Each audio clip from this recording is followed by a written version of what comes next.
back. The eDuck podcast, episode number 15, and Eric's got a big grin on his face. Well, it's just because I didn't know that was going to be your opening for every show. Well, now you've got Scopel out, so I'm just going to try this out until someone tells me to stop. Yeah.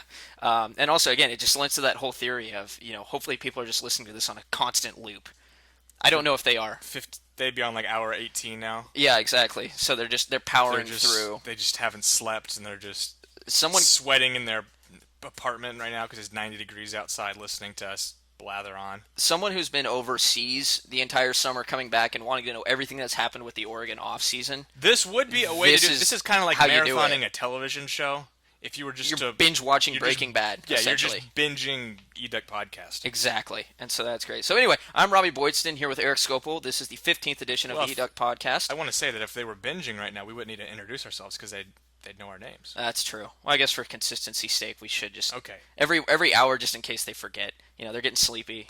Who am I listening to? Yeah. Who are these idiots? But anyway, shout out to Heavy Heaters for the intro music once again, and we're going to open up real quick. Just wanted to let you guys know we've kind of had a little bit of inconsistency in terms of posting the podcast, and mainly it just revolved around our summer schedules when we were able to kind of get things going. Eric's been busy doing his thing. I've been busy doing mine. So you've noticed that we've had some Wednesdays and Tuesdays and Mondays. And yeah, we're recording this on Monday night now, so you're probably actually listening to this is probably Tuesday morning for most of you, but Tuesday day or Tuesday day. Or Wednesday, Thursday, Friday, Saturday, Sunday, Monday. You should listen to it every day. Or just listen to it in general. Yeah. We're not picky. Whenever you listen to it, you listen to it. Exactly. So, but we just wanted to let you guys know that come football season, which is now, we're 11 days out now from... Absolutely incredible. Yeah, so everybody should be getting excited for that. But now that that's happening, there should be some consistency in terms of when we get the podcast up. The preliminary plan right now is to do just a show kind of like a little bit before the game, and then afterwards kind of add on to that with our thoughts about the game, and then have a full podcast up for you to listen to Sunday around noonish, or at least sometime on Sunday early in the afternoon is when we're planning on getting this thing up consistently. Of course, that all depends on computers acting correctly and uploading everything that we need it to do, but so far that's the plan. So look forward to that incoming here in the next couple of weeks. We're planning on recording next Saturday for the 16th episode. We're going to call it the 16th episode, and we're going to call it the preview show. Yeah, the 4-month anniversary. It will be a 4-month anniversary, won't it? And we are going to break things down. Yeah. We made some ridiculous predictions last week. We're going to hold off this week in making predictions, but next week is going to be the prediction show. That's how you do a tease. We're doing a tease right now. Should we just make a full hour of teasing? Yeah, exactly. And next week we're going to do this. This week we're not doing anything. Yeah, we fooled all of you. Yeah. Don't actually listen to this whole thing. We're just going to tease to next week. We have no news. Actually, absolutely nothing to share. Just that next week's going to be great. Exactly. I haven't even been on a computer in a week and a half. That's a lie. But anyway, so we're going to kind of cover. We are going to cover week 2 of fall camp. We'll be doing some actual podcasting today, and a little bit of recruiting. Again, you're still in the slow period for recruiting. I'm sure if you've noticed, just checking into eDuck and really all recruiting sites, it's been rather slow given the time of year. So we'll give you a little bit of info, a little bit of updates there, and we'll see kind of where we're at time wise. It would be nice. Maybe for next week, I don't know how possible this will be, but to maybe have a compilation of official visitors for Nichols State and then also for Tennessee if possible. I'll be working on that, so we'll see what I can dig up for that. So those are the things that our listeners, I'm sure, will be excited to, especially those who are big fans of the recruiting game, will be excited to. And there are some obsessive recruiting fans. Hey, that we can't blame them. No, yeah, exactly, and especially with Oregon doing as well as they have done the last few years, and the type of athletes they're bringing in, and the type of athletes that are seemingly making impacts at fall camp, which we'll kind of lead right into. What a tie-in there! So let's actually get into that, Eric. You being our guy down in Eugene, what was your opinion of week 2? Well, let's see. Cool, because it's interesting here because we had Wednesday, Thursday. Practice was canceled Friday. I'm trying to think. We recorded last Tuesday. Yes, we did. So I think I only had 3 days of practice since we last spoke. So there's not going to be a lot here. What I will say, I had a great conversation with offensive line coach Steve Greatwood. It was a one-on-one interview, which is a rarity in these situations. And also a rarity was the fact that he actually answered questions informatively, which often is not the case when speaking with Oregon football coaches, and the entire roundup of the offensive line, which obviously Greatwood coaches, is on eDuck.com, and you should go check that out if you get a chance. But we will kind of give you the cliff notes or the footnotes. We'll give you notes. Notes. I'm not going to give. Yeah, we'll give you notes. We're not going to give you the answers, but we're going to give you How everything to help you get there. We're going to try to help you get there. It's a study guide. This is the study guide to the offensive line depth chart, because no one has the answer sheet. Actually, it turned out pretty well there. Yeah.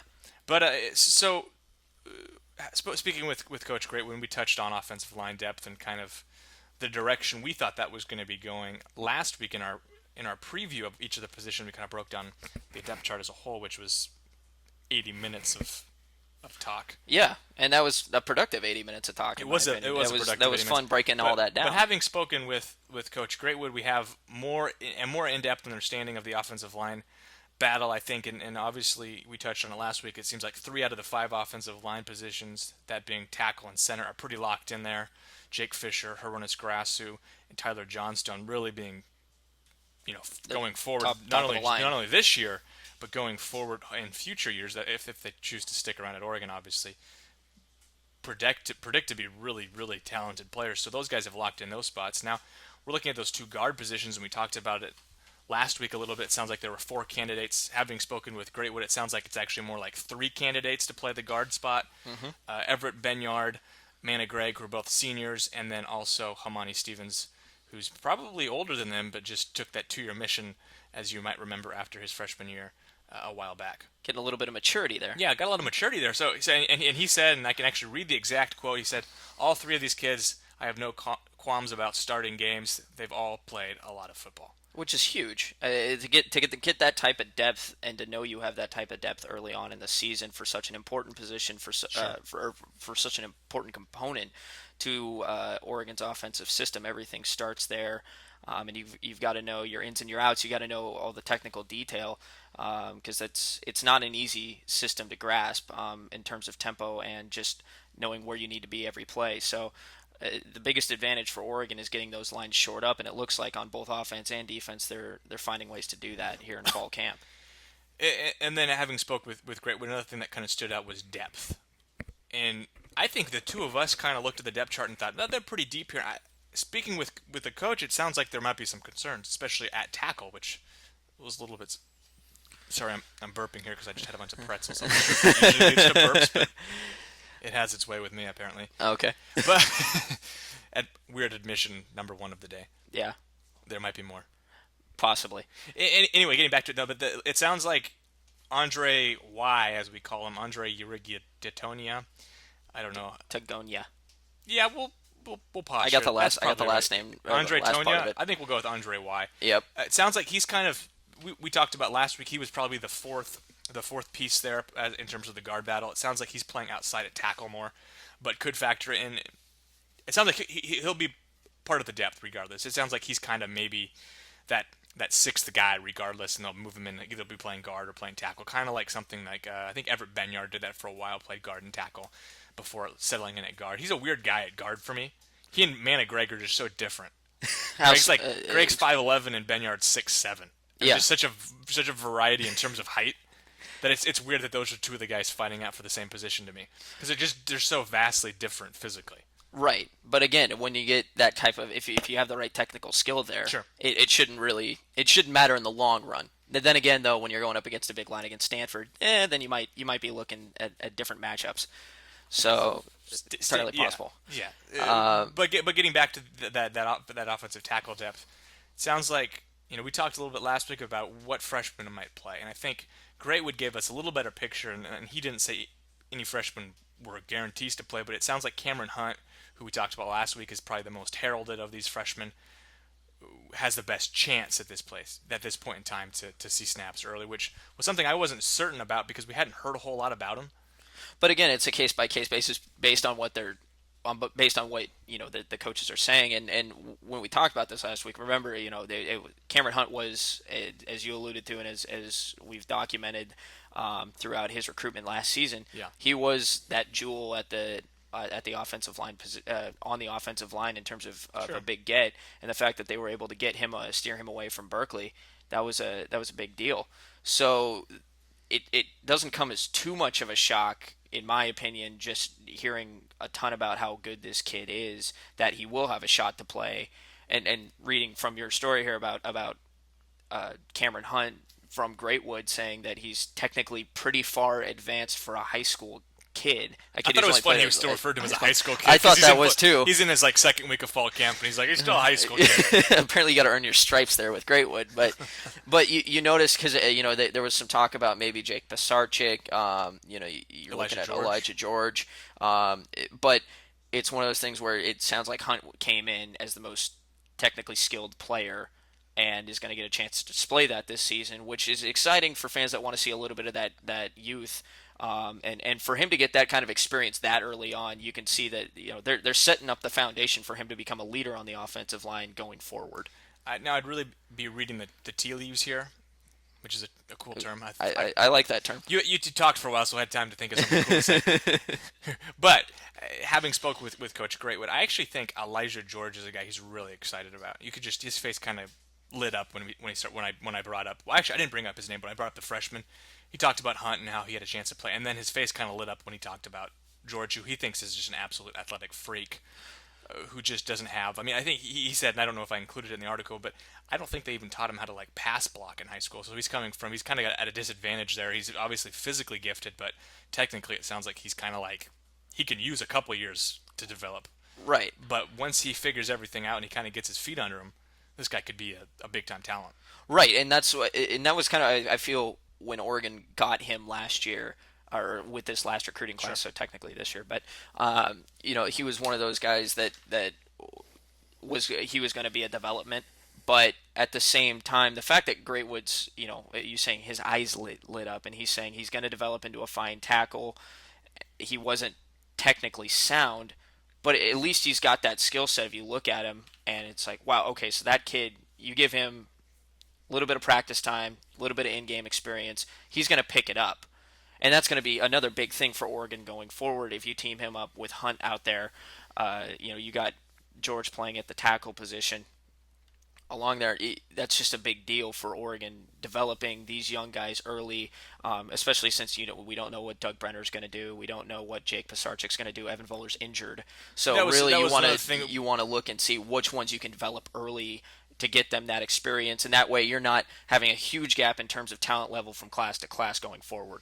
You just mentioned it, but we actually did get a little bit of injury news. Obviously, we had Thomas Tyner and Farrell Brown go down last week, and very conspicuous circumstances. We don't really know exactly what transpired and what that means long term, but it does sound like Evan Voller, offensive lineman out of West Lynn, sounds like they're going to play him at tackle.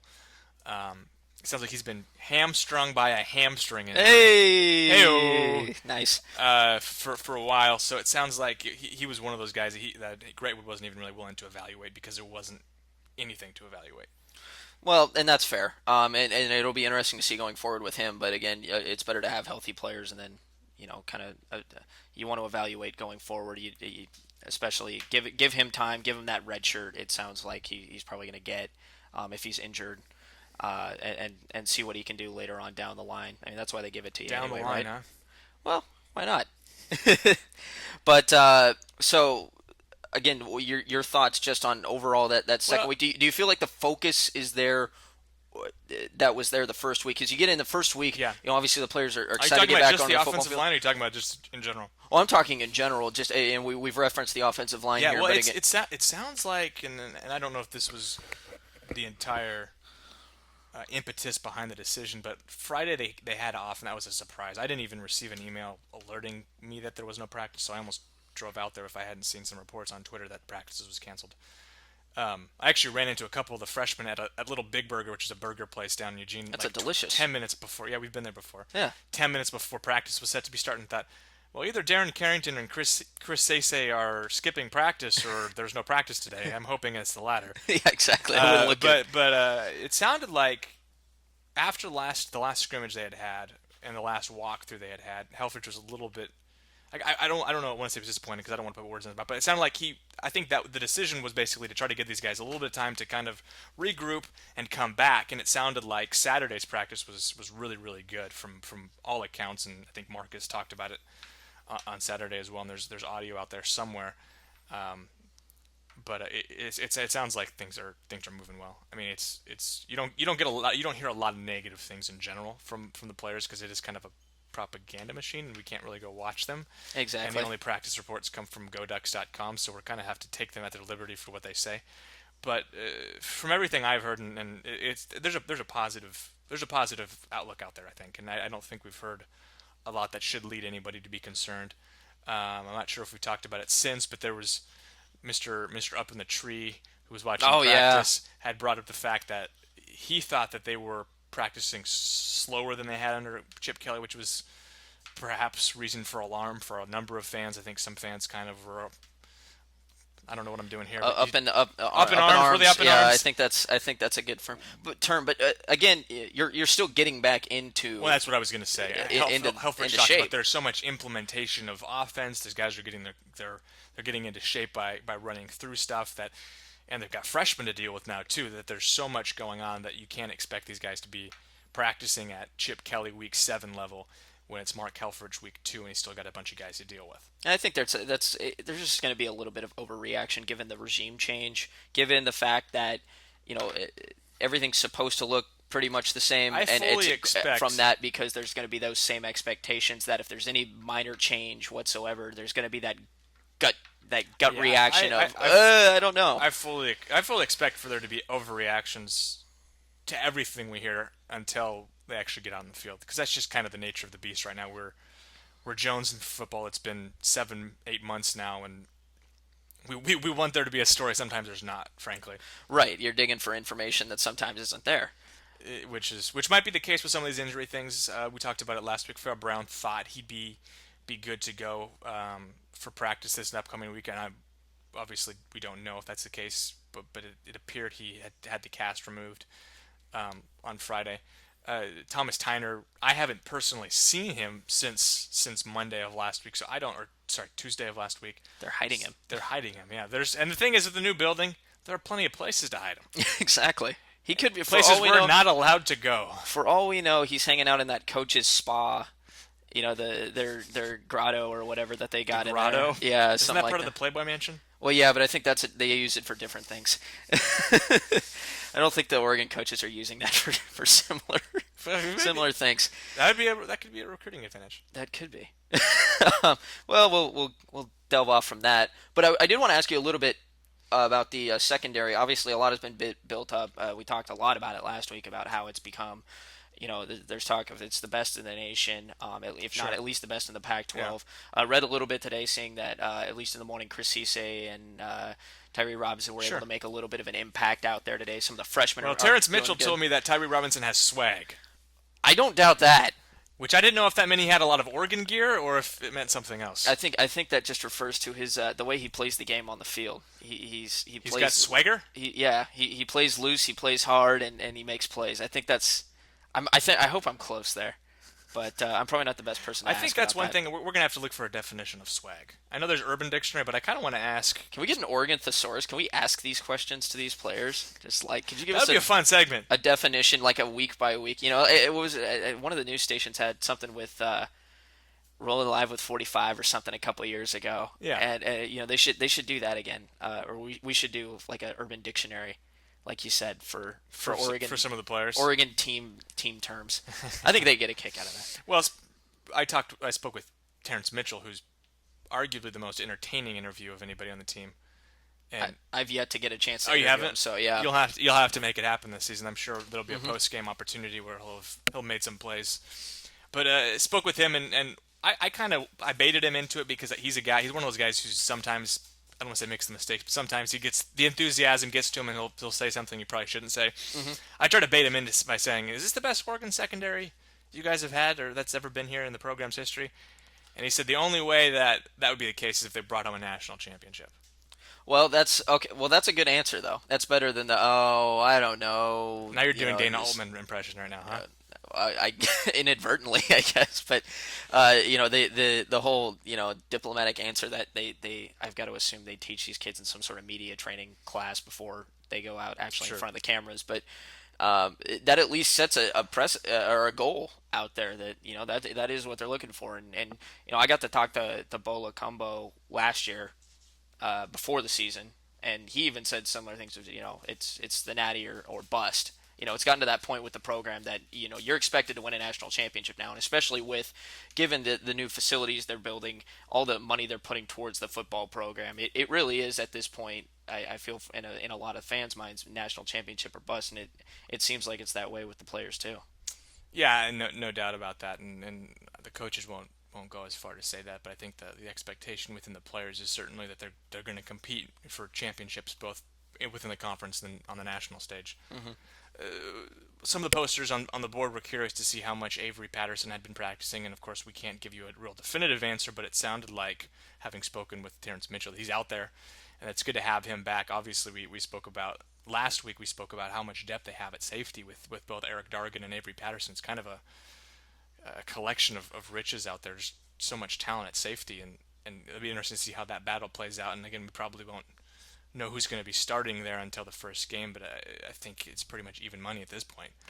Yeah, and it was funny because I read something earlier this week, and I can't remember. It was like Register Guard or Oregonian, something like that, and it was someone had interviewed Aliotti, Nick Aliotti, the defensive coordinator, talking about and they were just talking real quick about, I believe it was EFO, Sure. and how athletic he is, and the ability that they what they're allowed to do on defense when they know they have the athletic secondary that they have essentially, and the things that they're able to kind of they're able to be a little bit more aggressive, knowing that they can trust those guys back there if something goes wrong. Mm-hmm. And so that just speaks volumes to the fact that a couple years back, Oregon, there were questions with the secondary.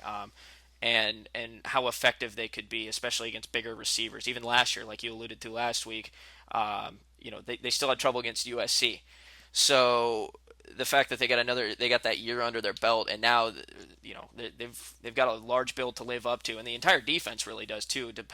Given that they led the nation last year in turnover margin, and now you're going back and now you're supposed to build on that, and you're gonna have a lot of hype there. And it sounds like right now they they sound like they're going to be able to live up to that height, given how the coaches are talking about them. Sure. Yeah. No. Again, very little negative is said. Of course, Aliotti's never. I think the thing he always says, he's never content, and I think that's probably the way you're supposed to approach it. And I think Helfrich has said similar things on a number of instances, but yeah, you get the sense that defensively that the expectation is that they're going to stop anything in their tracks, at least to the best of their abilities, and I think their abilities are quite high. Mm-hmm.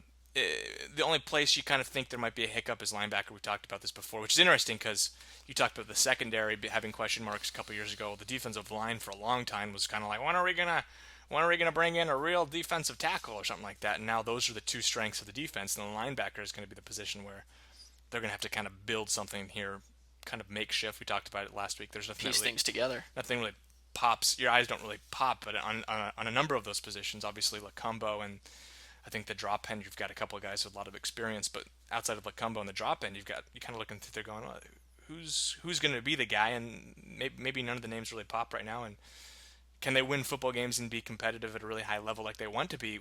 If that's the case, and I think the answer is probably yes.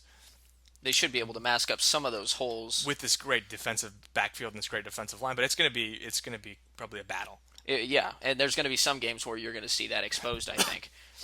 And especially, like we said, the system tends to have wear, and a lot of the defense, given how much time they spend out there, how many snaps they play, there's a lot of wear and tear there. Sure. And one of those things they can't afford is having big problems at linebacker this year, because you're going to be throwing a lot of inexperience out there if you do.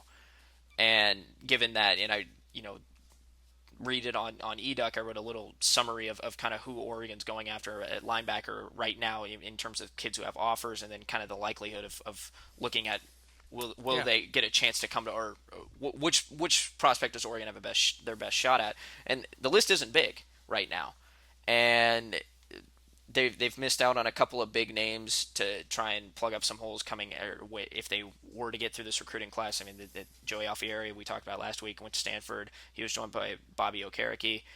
Those were two big prospects. They missed Jimmy Swain, who was high on Oregon's list, that Pelham went and sought out in Missouri. He committed to TCU, or verbally committed to TCU. So you're running out of options here. Again, anything could happen. These kids could decommit. Maybe take a trip out to Oregon. It changes their mind, but it's the sample size is growing smaller essentially, and they need to kind of look forward. You want to build a strong class, and give the freshmen some snaps here in the next couple of years. They're going to develop into a solid core. I think you got some talented guys out there. They're just not popping right now from what we're hearing.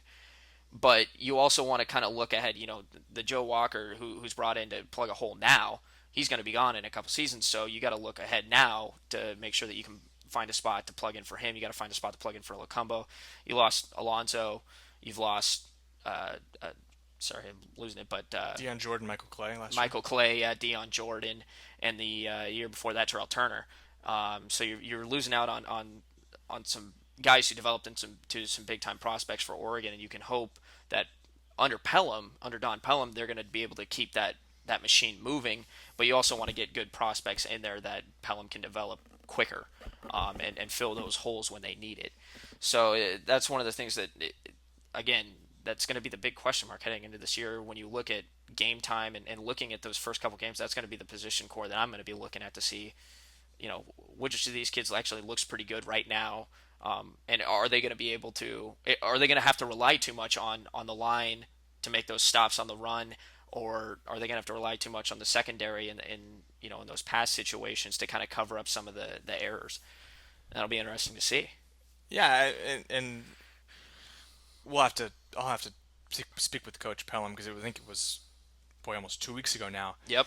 that I spoke with him. He said, "Well, we're just going to kind of let these 8 to 10 guys battle it out and kind of punch each other in the gut and see who comes out on top." And it's going to be something that I'll probably have to follow up with that later this week and just see kind of what the status is with that. Is there anybody that stands out? Has anybody distanced himself? Is there a rotation, if you will? Another thing we should probably bring up, and it's sad news, is Gary Campbell's son Right. Brian passed away. For any of you, I'm sure a lot of you as Duck fans saw ESPN's little piece on Brian this past January, right before the Fiesta Bowl. He was living with paralysis I think below the neck, His neck, yeah. Couldn't for move his from the entire neck down. life, which was 29 years, and just passed away. I think it was last Thursday. Thursday. Yeah, Yeah. that's correct. I think I'd mentioned it in a couple of articles. Coach Campbell, Brian's father, was not actually present for much of fall camp. I think he only made 2 appearances. So thoughts and prayers out to him, and it would be kind of, hopefully he'll be able to make it back out there soon to coach the running backs. But obviously it's one of those situations, we've talked about it before with Jordan Hoyam when his brother passed away, and he obviously decided to take a step back from football. Obviously, I don't think that's the same case with Coach Campbell, but there are other priorities that probably need to be put first in this instance. Oh, of course, and you got to think family first here, and especially given what Brian meant to the program, to the players in the program. Even if you didn't, if you're a Duck fan and you're not familiar with the story, and there's been a few out there, you can even look up if you don't find the ESPN one. I believe Lindsey Schnell, the Oregonian, wrote something a couple years back. Might have been last season. I think it having was with last year. last season, and so he's had some things written about him, and just you look at the quotes from the players and just how they use him as an inspiration, and how he always kind of seemed to lift some spirits around there, and especially to the running backs that would come over and have dinner with Campbell, and Brian was right there, and he was part of the team essentially, and that's it's a loss to the program, and especially anyone who's known Coach Campbell very well, and his family. So obviously our condolences to him. It's terrible news, and yeah, you'd like for him to come back, and maybe work would be a distraction or something. Yeah. But at the same time, it's one of those things that you never know how the grieving process works. So next time you see Coach Campbell, it's an open-ended question, but obviously you take all the time he needs to focus. I'm sure they'll do fine in his absence, kind of carrying on. Yeah, They know the work ethic that's it, expected. it sounds from them. like Nate Costa has taken up his duties coaching the running backs, from what I understand over the last, what is it, 2 weeks now. So And Costa's a guy that the team respects, and he's familiar enough to the program, to some of those players, that there shouldn't be too much of a problem handing over the duties until Campbell's ready to come back and take over the reins. So once again, our condolences out there to the Campbell family. Um, One last thing I wanted to ask you about fall camp, Yeah, just go ahead. because we've kind of broken down everything else last week, and the one thing we kind of broke down, but now we get from reports I've read this week a little bit of clear, just reading practice reports. Kicking game. Kicking game. So Matt Wogan and Maldonado. From what I'm reading Ali here, Alejandro. Ali Alejandro. To nice. quote the great Lady Gaga, which is the last time that will ever be done on this show. Yeah, we're gonna limit it to one Lady Gaga reference per year. Uh, but it seems like Matt Wogan has the leg as advertised, but right now it seems like the accuracy game is going to Maldonado. Well, I don't know if it's that as much as Helfrich chose to highlight those two. I think there's been, gosh, I can't think of a time where they've mentioned a kick missed by the two of them. And of course, we're getting secondhand information. We don't actually have anybody in there witnessing these kicks go up.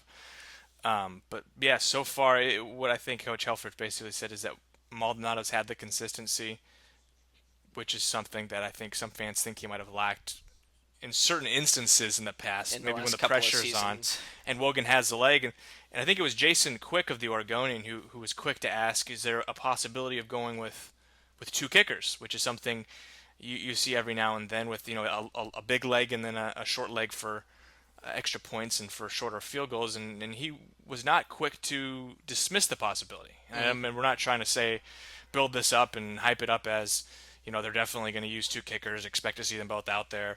It's this big controversy, like it was when they had Fife and Clemens. We've got, they got to be decisive. Why can't they pick one of them? Yeah, But, I was firmly in the Clemens camp on that. By but the way. as was I. But clearly, they're both doing what they need to do. If Helfrich is to the point where he's not willing to at least dismiss the idea of using both of them in game experience. And one thing I did read earlier today, it sounds like Maldonado is still in the running for the punting job. So I wonder if that comes to a point where if would Maldonado handle both duties? Obviously, you're taking over from Jackson Rice, who Jackson Rice was a great punter for Oregon Sure. over his career. And just reading today, now this I don't know if you've seen this yet, but I caught just the morning report, and Yeah. it said that field goal kickers from Rob Mosley's blog on Go Ducks. Field goal kickers came out, and the players decided to, I guess, make some noise, do a little distraction, make it a little, I guess, in game. And there's music, I'm assuming. I would think so. Yeah, some nice little There's always some hip hop music. music, something going on. Some drums. And so Maldonado apparently made 3 of 4 attempts, including both of his from 45 yards. But Wogan converted 2 of his 4 kicks. So it's interesting because then again, what happens, and this is the only reason I bring this up, is we've seen Maldonado in clutch situations now, and hasn't looked too great, to say the least. That's But putting Wogan's it mildly. yes, whereas Wogan hasn't played a college game yet, and that's to trot a freshman kicker out Yeah. there, just throwing his header. If anyone remembers Alexis Cerna, and LSU fans do. and that gift of a game that he gave to LSU. Granted, he went on and became the best kicker in college football. But again, do you want to trot out a guy? And this is the question.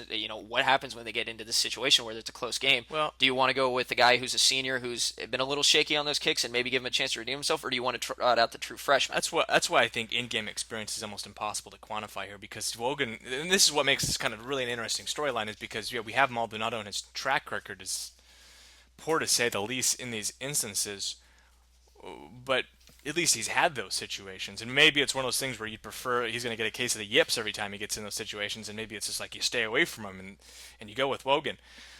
At the same time, Wogan's never kicked in a college game in a college atmosphere, and I got to think, I know he's I'm not sure what level he was playing in high school, but you got to think that wherever, the first kick he kicks collegiately is going to be a totally different atmosphere as to what he's used to. Oh, And yeah. how much does that affect him? Maybe not great hearing he was 2 for 4 today with 80 football players making noise, because there's in some instances there's going to be 80,000 people making noise, and It most could of be. them, and some of the times it won't be very positive. But yeah, that's going to be one that's really really interesting to follow, and I think Wogan probably ends up winning kickoff duty. Helfrich was asked last week if he had a preference between trying to pin them down, right around the goal line and having them take it out, or kicking it through the end zone. He says we'll kick it through the end zone every time. We'd much rather have a touchback than try to have to tackle somebody, Right. which lends itself to perhaps Wogan being the favorite there because we talk about his leg being that much stronger than everybody else. But yeah, it will be an interesting battle there between the two of them, and you look at Oregon's schedule, and we don't want to predict until next week when we do a prediction show, Yep. which is next week, by the way. Prediction show next week. Tease. Tease is done. You don't want to do too much predicting, but you look at the schedule, and probably there's a chance Oregon will not be faced with a situation where there is a clutch kick like that until the back half of the schedule. Right. But those are the games where you're not going to have enough time to make up. Exactly, which is what I'm saying problem. is that, so say you kick Wogan for one of the two guys for the first 6 games, and Oregon's winning by 3 or 4 touchdowns. They're either whichever kicker it is making all their extra points. Well, now they get into a tight game with, say, Washington, and the game's on the line, and they have to make a field goal to win it or lose it. And Husky Stadium is not a fun place to try that and at. neither of them's had a chance this year. That's what makes it difficult. And that's what you kind of have to feel for Maldonado, is that he's had like about 3 kicks in his whole career that were worth a damn. Yeah, exactly. And he's missed them all. Yeah. And so that doesn't bode well. And that's why I think as Oregon fans, you have to kind of temper the expectations for Matt Wogan, because I think Oregon fans are at the point with Maldonado where it's like, any other option's a better option than Maldonado, just because there have been, their last 2 losses were almost direct results of his leg, and of course there's a lot leading up to it. And in at least one of those cases, and not pinning the blame, there was other things that happened to the game, but during one of those cases, at least that cost, Oregon was knocked out of a national championship contention in both games. In both games. Now, yeah, you can argue 2 years ago because the LSU Alabama thing was a little weird with the dual SEC thing, but definitely last year Oregon wins that game and then wins out. They'd have to beat UCLA. If you remember, they're number 1 going into the title game. Yeah, if you remember the USC game 2 years ago, though, that was the same day that I believe Iowa State beat Oklahoma. That was 2 days before. That was the right before Thanksgiving game or something. I just remember that I think Oregon was set to move into second place behind LSU, who had beaten them earlier on in the season, and then dropped it, and then it was just Alabama. I think it was Kansas State, losing as well that night.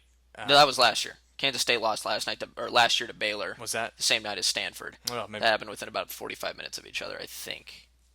Well, anyway, I'm pretty sure. I know we're talking about. I think there were 3 games that were decided that evening that pushed Alabama to number 2 in the polls, and then Oregon was left out because of that. So, but yeah, like we were talking about. So I think Oregon fans have to be careful here, not to go, Wogan is the next Jesus Christ here. He's just absolute. He's like bow down to Matt Wogan. Anything's better than Maldonado. Let's watch the kid kick for a while and make sure he's the better option here, because I think there's probably not a fan out there at this point who would like to go with Maldonado over Wogan, just because there's been so much hype over Wogan. He's the best prep kicker in the country. He's coming from North Carolina. He can boot 160 yards. He can kick it 87 yards, through the uprights. He's Jason Elam. He's Jason Elam and Sebastian Janikowski incarnate. Sebastian Janikowski, I love that reference. But to me, you've also got to remember that he's a 17, 18-year-old kid who's going to be put in situations that are not easy, and he'll probably prove me wrong, or maybe he'll prove me wrong.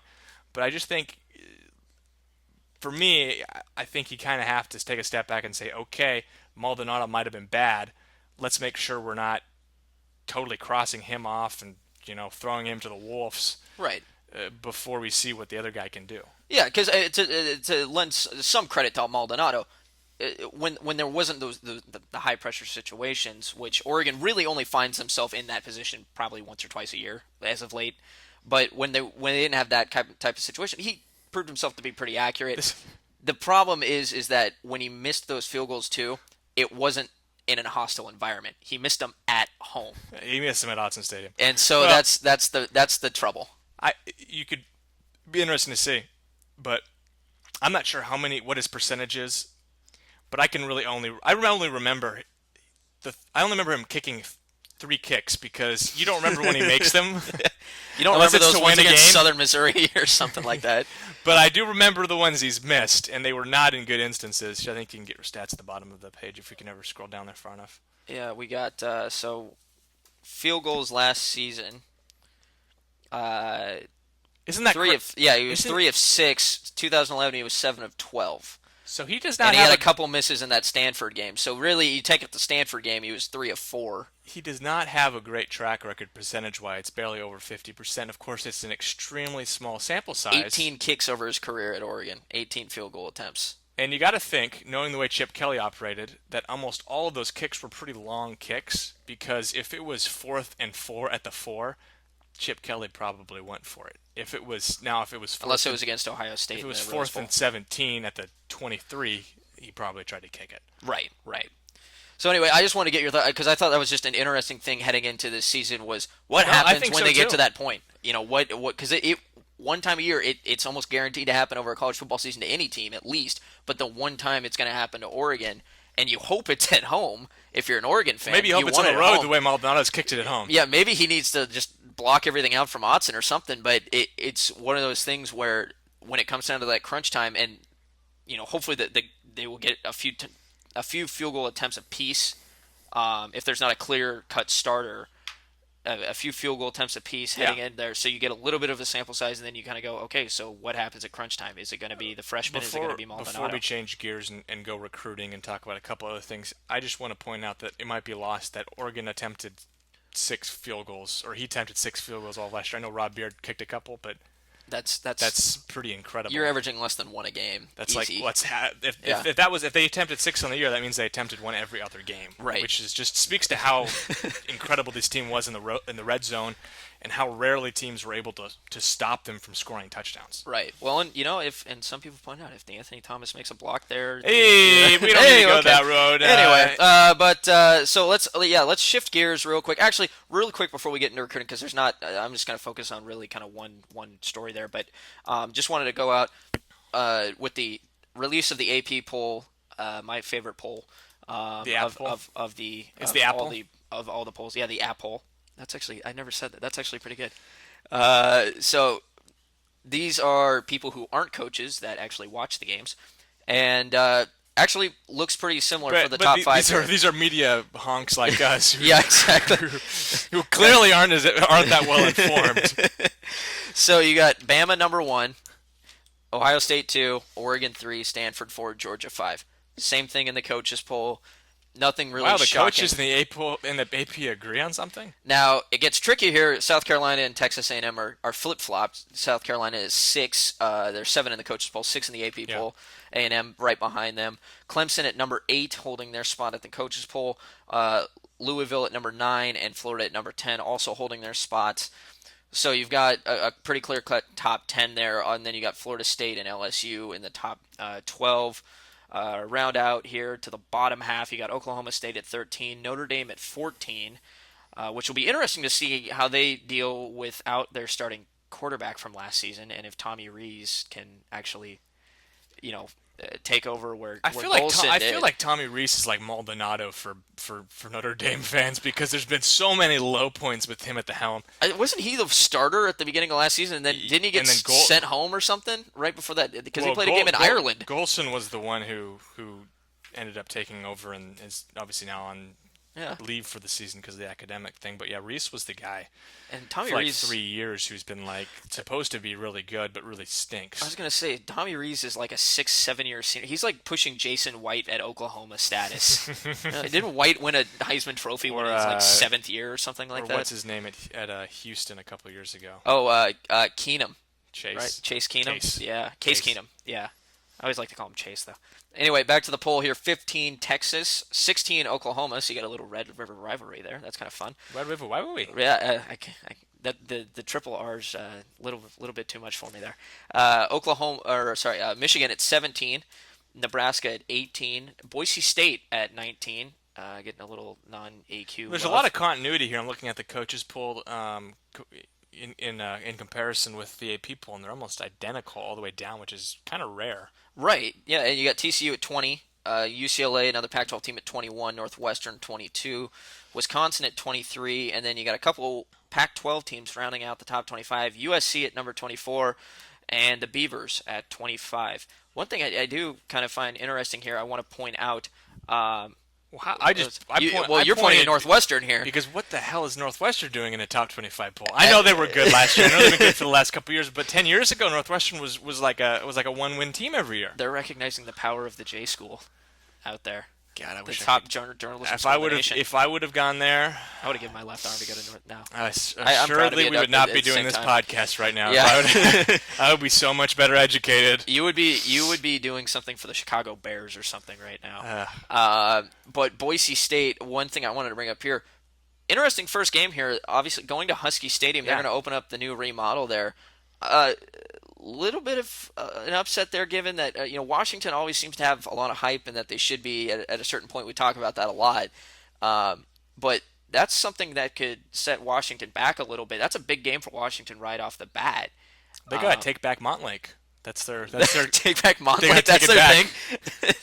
How'd they lose it? Because look at the record the last 10 years or last 8 years. Well, I still laugh every time I see one of those winless T-shirts, the 0-12 T-shirts from a few years back.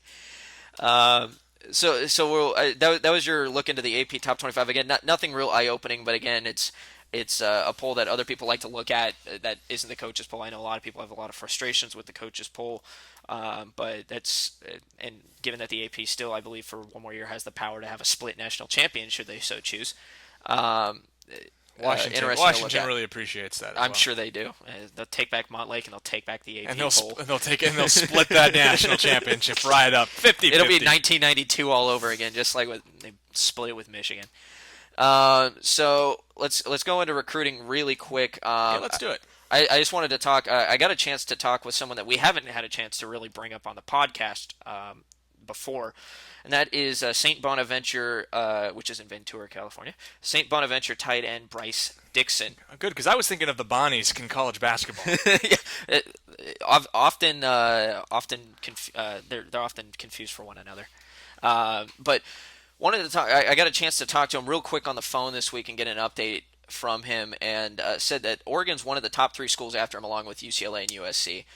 He's said before in interviews that he wants to stay out west, but he also talked about taking official visits outside of the West, meaning going to Miami, and wants to go check out Texas A&M.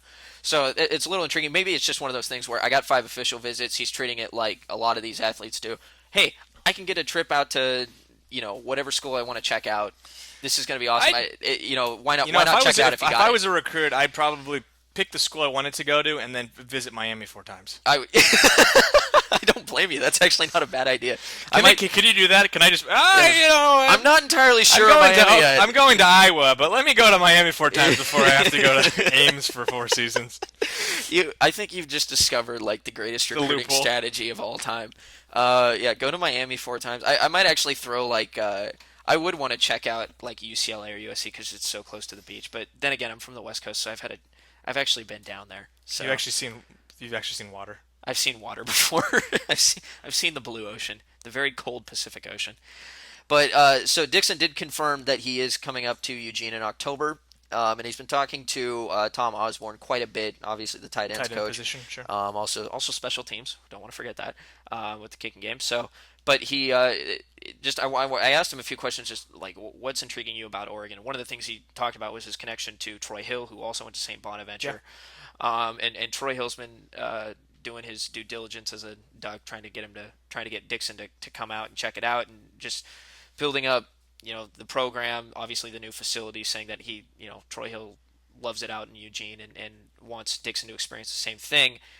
But he also talked about just what he likes about Oregon's offense, and he's that type of player that Oregon likes to use the tight end. If they're open downfield, they don't primarily rely on them as receivers. They're definitely, given the style of offense they run, they have to do a little bit of everything, and obviously they have to be able to block. Dixon doesn't sound like he has any problem doing that, but he also sounds like the type of tight end that wants to be a playmaker. He wants to be that guy that can take over a game. He sounds like a guy that he kind of wants to become what Ed Dixon was his last year at Oregon. Not spelled the same, just for not the anybody listening at home. No relation. He's of the Dennis Dixon spelling. but also no relation, I believe. Right, but at 6'4", 220 is what he's listed. Four-star tight end. He's the number 3 tight end in the country, is listed by Scout. And he said, in terms of a decision timeline, it's all up in the air. He said, I could decide at the end of the month before the season. I could decide after the season. I tried to talk to him about, is there any leaders or anything like that, and he didn't say that there was. But the one thing he did say was that he doesn't want to be that kid that commits, decommits, commits, decommits. The Damian Hobbs, if you will. I think recruiting fans appreciate that. Yeah, he wants to be solid with school. So that obviously means he wants to know what, he's going to come out, check all these schools. He wants to take his 5 officials. He has a top 5 of Oregon, USC, UCLA, Florida, and Miami. Why? That's his top 5, but he wants to visit A&M and not Florida. Yeah. So, but that's what he said he wanted to check out A&M. And I think that's they're coming in, and A&M's becoming that school now that it's you hear about Buda Baker. A&M comes on the radar for him, and now he's including them in his top 5. A&M's building, when you have a Heisman Trophy winner, that's going to help out in recruiting. So I think they're writing that for all it's worth right now.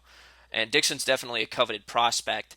So it'll be interesting going forward. I can't say definitively, Oregon or not. I didn't get a good sense of where he was because it didn't seem like he was too sure. In talking on the phone where he was, where he wanted to be. But at the same time, the fact that the top 3 schools that are after him right now are all West Coast schools. They're schools that Oregon can compete against.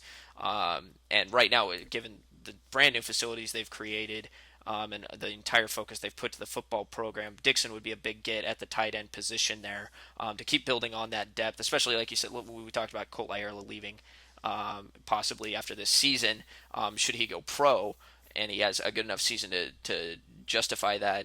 Then you're going to be pushing some of those younger guys up there, and you're going to have your Farrell Browns, you're going to have your Johnny Muntz, who's a freshman coming in from this class, your Kokai, and possibly Bryce Dixon could be in there. So Yeah, you get the sense that it's a Dixon or bust at tight end this year. There are I know there are a couple other guys we've mentioned in the past, but it seems like they've all committed elsewhere. yeah, it seems like the sample size keeps getting smaller as we go along here, and again, there's always time for that, and I can guarantee it's going to happen.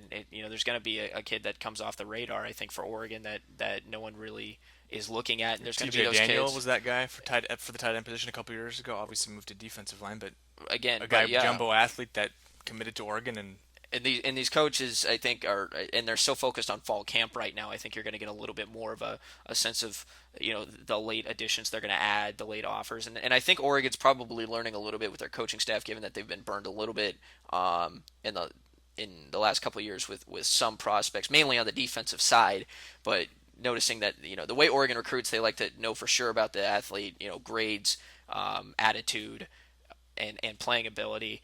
And sometimes that means that's a late offer. Sometimes that means the attention doesn't get there right away. And some kids, you can't blame them for it. They don't take too kindly to the fact that they were viewed as almost a second option because the other schools are going to be portraying it as such.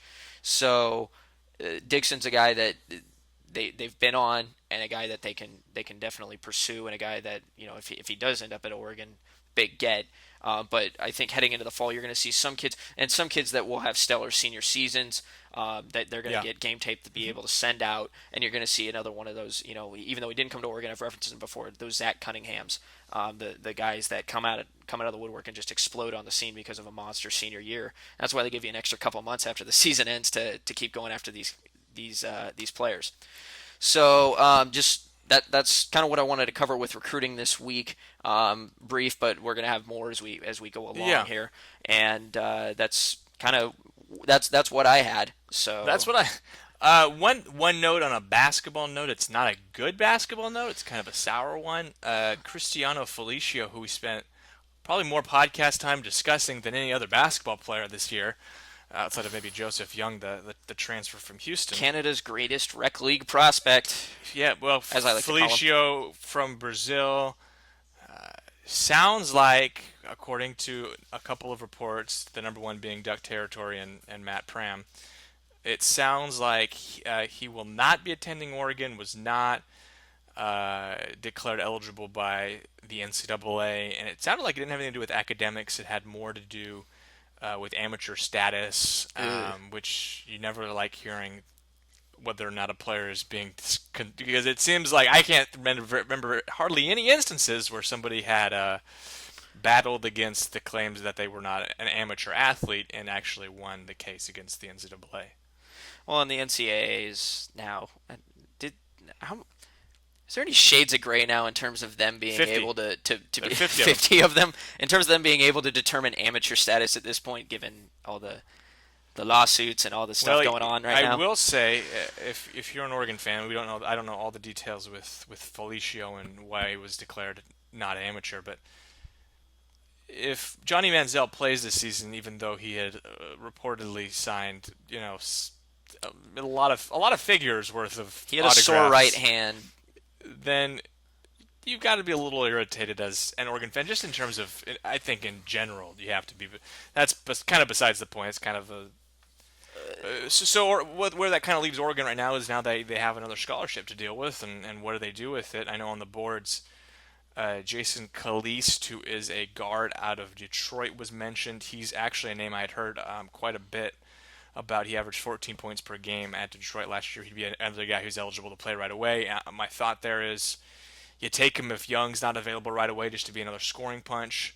He'd only be there for a year. Young could still redshirt and then come back the next year. He would almost kind of feel like a DeVoe Joseph But type of you role. also, Yeah. I'm not sure he's quite as talented as DeVoe, because to me DeVoe was probably one of the best shooters Oregon's ever had. Right. And it was unfortunately such a small sample size. I don't think he gets as much credit, but he's up there with in the last 20 years with the James Davises and the. Oh, James Davis. I played horse against him once. Did you beat him? Oh, heck no. No, actually it was knockout. Yeah, and I didn't beat him. You didn't beat him either way. It didn't matter No. what game. I don't think it matters what game you're playing with. If it was a It was, shooting game, it you was like a probably Freddie lost. Jones basketball camp or something when But I was like 10. yeah, I think obviously Oregon fans, you'd like to see that scholarship given to a front court player, but at this point in time, it's kind of like what's available out there, and the answer is not a lot because we're closing in on the start of the school year, so you're kind of having to make an addition here in the next An emergency edition. 48 hours, or not, I shouldn't say 40 hours, but the next 2 or 3 weeks here, and hopefully to get somebody eligible for the season. So obviously take kind of a hit, and somebody that there have been high expectations about for the University of Oregon in their basketball program. So not good news, but something I think for Oregon fans it's good to at least have that put to rest. Just kind of like the sanctions, where it was you knew there was something imminent, but when was it going to happen? This is one of those things that we've been talking about for months now, and for unfortunately it's not the resolution Oregon fans wanted, but at least it's a resolution, and we don't have to kind of question, oh, is Felicio going to be there? So Right, but I mean it's a black mark a little bit, but otherwise it's been a solid off season with what they've been able to put it's going to to put together. it'll be even better if Joseph Young is declared eligible, which is another case you're going to have to wait on here, but. Yeah, Oregon, and we don't need to get too much into basketball just because we're so far out in its football season. But In we're almost 10 near days. there. Yeah, a couple months we're But gonna have to look at it. Basketball should factor in for the Oregon basketball team should factor in for a Pac-12 championship this year. Unfortunately, losing a player like Felicio, who, from all intents and purposes, from what I'd seen, appeared to be a potential starter at center. Now you're kind of looking at, okay, now do you go small with Ben Carter and Mike Moser in the front court, or do you go with Waverly Austin in the front court at center, which is, I think, a pretty steep decline in terms of talent. Maybe Waverly, or Wave as Coach Altman calls him, will surprise some of us. But from what I saw last year, he's more of a defensive presence than an offensive one, and somebody who is kind of a liability on one side of the ball. Well, and that's one of those things, you want those versatile players, but again, you give Oregon a little bit of time. What Altman's been able to put together, there's got to be some optimism that they'll be able to close something up and get a quality talent in there.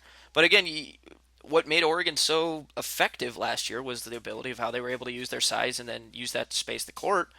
And they were able to get, we've talked about it. The offensive rebounding, Kazemi was huge on that. Let's not forget. Let's not talk about Felicio not getting in and Yeah. forget that they brought in Mike Moser, who is arguably the Moser's best great. transfer in the country. Right. So there are definitely. I mean, it's been, like you said, it's been a great offseason, but this is probably not the news you wanted. They could have. It would have been nice to have the extra size. Absolutely. Given how successful they were last year and the hype heading into this year. But again, you got a few more weeks. Maybe Altman can turn something around there. You'll have to wait and see, and we'll definitely have any news heading forward on that. So continue to check into eDuck.com there for that. I think this is actually kind of a perfect little wrapping point, about an hour in. And let's tease to next week. And let's tease to next week, where you will get your preview show, finally. We will preview Nickel State, and if we feel like it, we'll do the rest of the schedule. But we'll probably do it game by game. We're kind of lazy. So we'll give you at least the breakdown on Nickel State, what to watch for there, other than the scoreboard exploding. And with Nickel State winning, obviously. With Nickel State pulling off the major upset. You heard it here first. Nickel State with the upset. No, you didn't say that. But we'll have all that ready for you. We'll have recruiting updates next week. We'll kind of break down that last fun little week of fall camp heading into the season. And then football season will be here. It'll be upon us. Joy, and we cannot be more excited, actually, for it. I'm excited to get back down to Autzen and check out some games. So if you got any questions for us, at Erik Scopel, at Erik_Scopel on Twitter. I'm at Boydstun eDuck, eDuck. There's no underscore there, I don't think. I think you do have an underscore. Yeah, there is an underscore there. I think you can find us. If you find one, you find the other. You just search my name, because my name's obviously easier to spell. So, but it's more important, is what I was trying to get at. We're playing that game. Name recognition is important. Erik Scopel, check me out. Robby Boydstun, Afterthought. And Erik's name's going off the podcast tonight. So, but yeah, check us out. Also, there's links to our Twitter accounts on the forums, which we are active participants on. So check that out. Check Tail Feathers, Duck Pond, Duck Hoops, Duck Baseball. Why not? We'll give a shout out to Duck Baseball. And look for the podcast next weekend, most likely on Sunday. And I guess that'll wrap it up here. Once again, big shout out to Heavy Heaters for the music. And for Erik Scopel, I'm Robby Boydstun. This was the 15th edition of the eDuck podcast. Scopel out.